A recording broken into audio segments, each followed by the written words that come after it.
Hey guys, this is Rose. Welcome to my channel, and today I will be narrating a creepypasta for you called Jessica's Hair.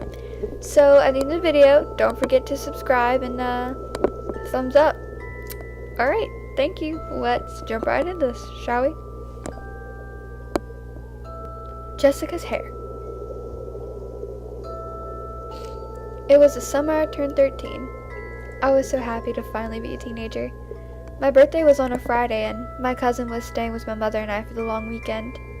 I loved my cousin Jessica. She was always the center of attention, wherever she went. She was effortlessly the life of the party. Her brilliant smile and mere presence was enough to light up a room. She could easily make everyone laugh and enjoy themselves, almost forgetting where they were and what they were doing. They would get caught up in Jessica's world.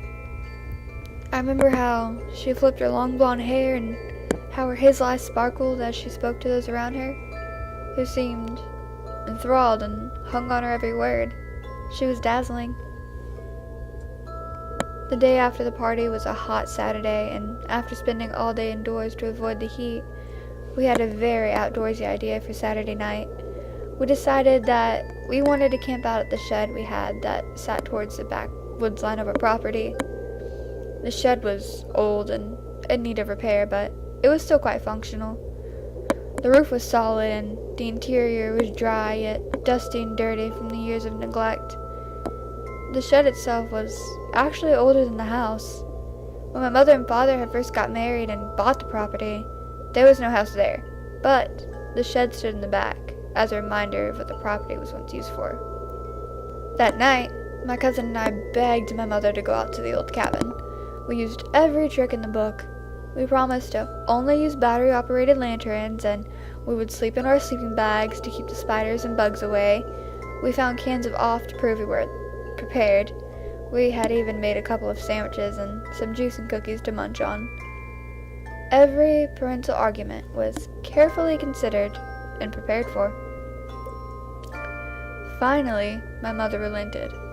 Perhaps because she felt bad that my dad was out of town and had to miss my party, or perhaps because she remembered a time when she was so enthusiastic about doing something in her childhood.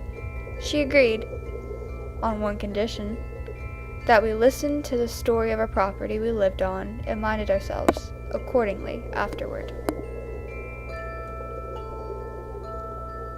The legend had been told in these parts for years, and we both knew most of it.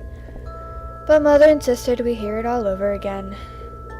Late in the 1890s, the grounds were home to a Catholic school for wayward girls, orphans mostly, who were being prepared to enter the convent and serve the Lord on their 18th birthday.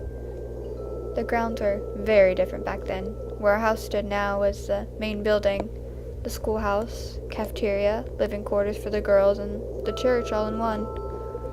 It was made of stone, and it was a bit larger than our house is now, but not by much. Over on the right side of our property, which was now mostly field and large grapevine, was the living quarters for the nuns who taught at the school and took care of the girls. The remnants of this building had been torn down when my parents bought the place, but it was the fire of 1902 that took the main building itself. Although it was built from stone, the interior was well-polished wood from floor to ceiling. It was made of wood that was meticulously cleaned and oiled by the nuns and students. One night a fire broke out, and the nuns rushed from their quarters over the main building to save the children, and the nuns who had night watch that evening. The well-polished wood burned quickly, though. The oils they used to keep the wood so clean and shiny were the equivalent of gasoline, and the building went up like a torch. The only person to make it was the gardener, who lived in a lonely shed out back, the very shed that Jessica and I now begged to stay in. By all accounts, the man was nice enough, kept himself, and even stayed on and cared for the property after it burned down. The locomotives paid him a small stipend to maintain the property and dismantle and sell the stones off to the local builders, who used them in buildings all over town. We knew this was part true because, well, of the stones from there were now part of the school that Jessica and I attended. I remember the smile on Jessica's face and how pretty her hair looked as her eyes lit up when my mother finally relented and gathered our gear out for the night. Her hair was perfect, even in the glow of the portable lantern that we carried with us as we brought our supplies for the evening out at the shed. There was a river just by that cabin. I remember taking in a deep breath, smelling the crisp summer air that I had grown to love over the years.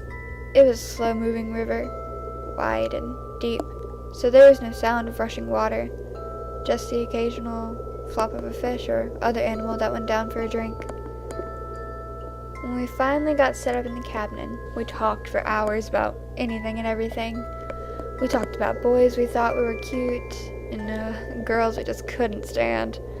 We braided our hair, then brushed it out, and braided it again in another style, all the while laughing and joking about what our boing friends were doing this fine Saturday evening. Surely they weren't on an adventure like Jessica and I were. That moment of silence in which I reflected that things were so good and wonderful, and I wondered could they ever get any better this lovely night? The thought was interrupted by the sound of a passing boat, and I reached over and pinched Jessica with a boo. We giggled and laughed some more until finally the last thing I remember was her switching off the lantern and saying, "Good night?"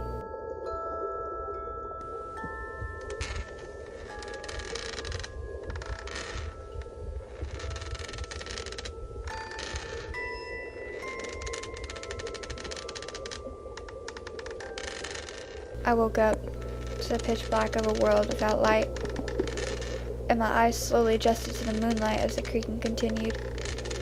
The moonlight barely crept in one window, as the moon was situated now on the other side of the cabin, but its light was strongest at the door, its old rickety frame full of gaps where the light shone through clearly and strongly.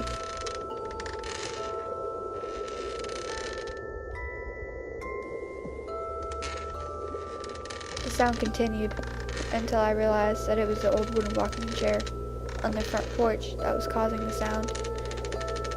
I listened harder for the wind in the trees to see what it was that was pushing the chair so hard, yet I heard not a rustle of a leaf. With a quick nudge, I elbowed Jessica in the side, hoping to wake her. Nothing. Not even a grunt.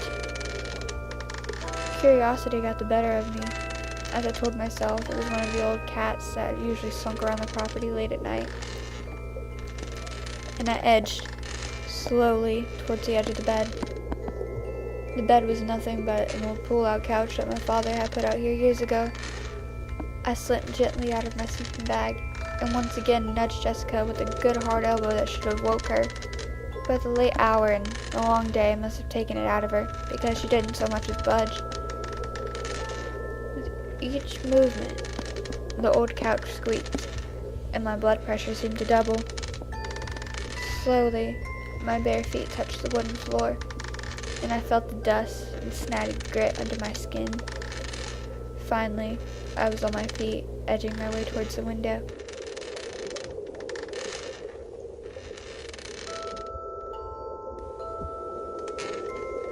The creaking was so steady that it was unnerving. The wind couldn't cause such a steady rock back and forth. The only time I heard it creak that way was when I was rocking in it.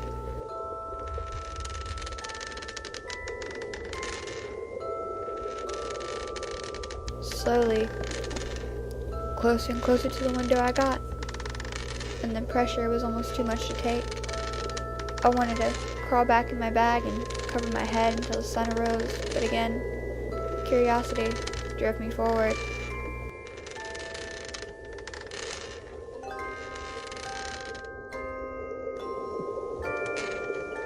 Full-blown terror was in my gut as I peered around the edge of the window and saw the foot of a rocking chair moving slowly back and forth with the exactness of a grandfather clock.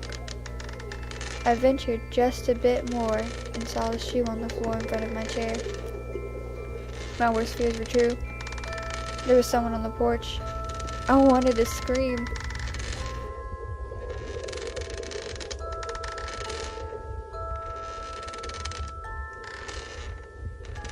The scream died in my throat as I wondered what would happen if the person realized we were in here.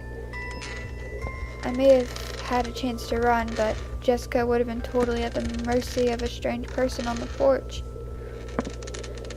Mustering all my childhood braveness, I took one more gritty step towards the window, and now I could see the figure of a man sitting in the chair, rocking what looked like a baby wrapped in a swaddling cloth.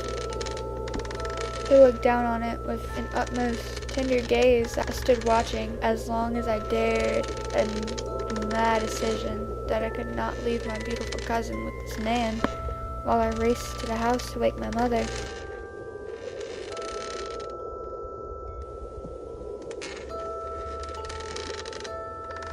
Slowly, timed with the creaking of the chair, I made my way back to bed and again tried to quietly but desperately wake Jessica.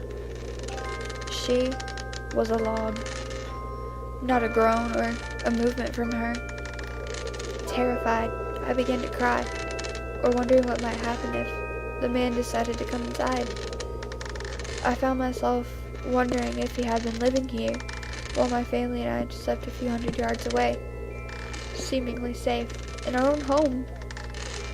Every horror movie I'd ever watched, and my dad and my uncle came to mind as I silently wept under the covers. I remember the pillow being soaked under, my eyelids drooping with the exhaustion and the feeling you get when the adrenaline wears off. Sleep came like a thief, so fast and unexpected that I was shocked and sat straight up in bed in the morning staring at the window. I listened. There was no more rocking sound. I reached back and gave Jessica a light shove and said in half a shout, "Get up, you are never going to believe this," as I moved cautiously but bravely now in the daylight towards the window. The man was gone, but the bundle he was holding was still in the middle of the chair. I was at the door in a flash, slowly opening it and peering at the corners of the porch in case he was hiding and waiting for us to come out. Nobody was there, just the brown package he had been holding the night before wrapped neatly in the center of the chair. I was breathless, but I walked towards a rocker that had been there my whole life as far as I could remember. Again, I could hear the boards creaking as I slowly approached, this time with much more confidence than the night before. My bare feet slid along the dirt and dust of 100 years that collected on that cabin porch, and still I stood directly over the bundle. "Jessica, get out here!" I screamed louder this time as I reached down to pick the bundle. I wondered what might be in it. It was too small to be a baby, which gave me some relief as I pulled the corners gently. As the wrapping came away, I noticed that it was a bottle in the center, just an empty bottle of vodka, what appeared to be a note. I was feeling pretty silly when I realized that it was probably some old drunk thinking it was a good place to sit and drink. I grabbed the paper with a great sigh of relief and quickly opened it to read. "Things are looking up." The words struck me funny, and a shiver ran down my spine as my eyes slowly rolled up towards the ceiling of the shack, where I saw my cousin Jessica's head hanging by her beautiful hair, just dangling there like a lonely Christmas ornament. Eyes staring into a world that we will never see until we two meet our end. I ran fast. It was probably the fastest I've ever ran in my life. I ran to my mother's arms and told the story of the man in the rocker and Jessica's head. In a minute, the place was swarmed with police and dogs and firemen. I sat in my room staring out the window and watched as they lowered her head from atop the porch. And even in death, her hazel eyes seemed to glow and her hair was perfect. She was dazzling.